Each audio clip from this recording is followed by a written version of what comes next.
មានប្រពន្ធចូលចិត្តសួរនាំសំណួរដដែលសួរថាបើនាងលែងស្អាតហើយចាំងស្នេហ៍ទៀតទេបើឆ្លើយនៅស្រឡាញ់ក៏មិនជឿដែ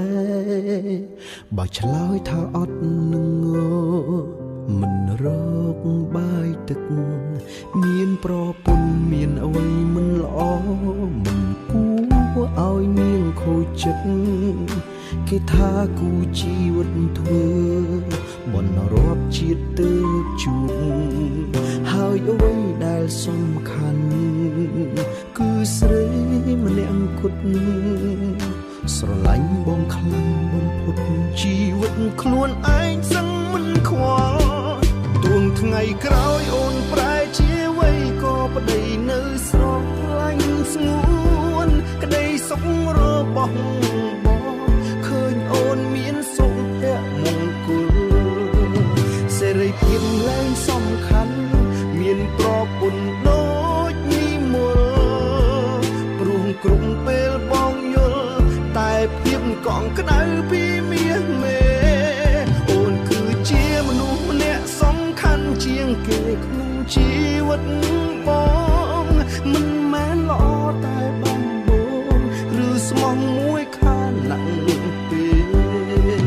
ចង់រស់ក្បែរគ្នាដល់ចាំងឲ្យដូចម៉ាក់ប៉ាយើងដែរសុខទុក្ខរួមគ្នារហូតអស់ដង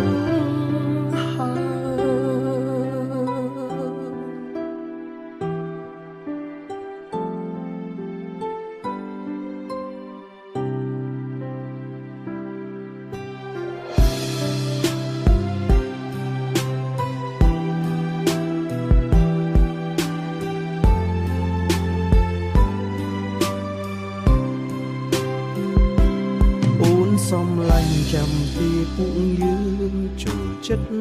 មានក្តីស្រមៃចង់មានអ្វីគ្រប់យ៉ាងដើរគ្រប់កន្លែងចង់ទៅធ្វើបុណ្យរួមគ្នា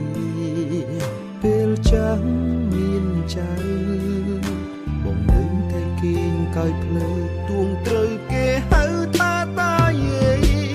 ទួងថ្ងៃក្រោយអូនប្រែជាប្តីនៅស្រឡាញ់ស្ងួនក្តីសុខរបស់បងឃើញអូនមានសុភមង្គលសេរីភាពឡើងសំខាន់មានប្រពន្ធដូចនិមលព្រោះគ្រប់ពេលបងយល់តែភាពកង់ក្ដៅពីមាសមេ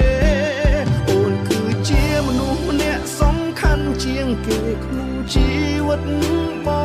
ងមិនមែនល្អតែបំបងឬស្មោះមួយខានណាក់ពេលចង់រស់ក្បែរគ្នាដល់ចាំង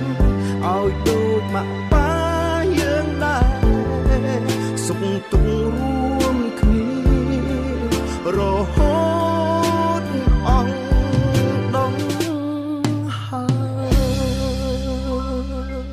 ទួងថ្ងៃក្រោយអូនប្រែជាអ្វីក៏ប្តីនៅស្រឡាញ់ស្ងួនក្តីសុខរ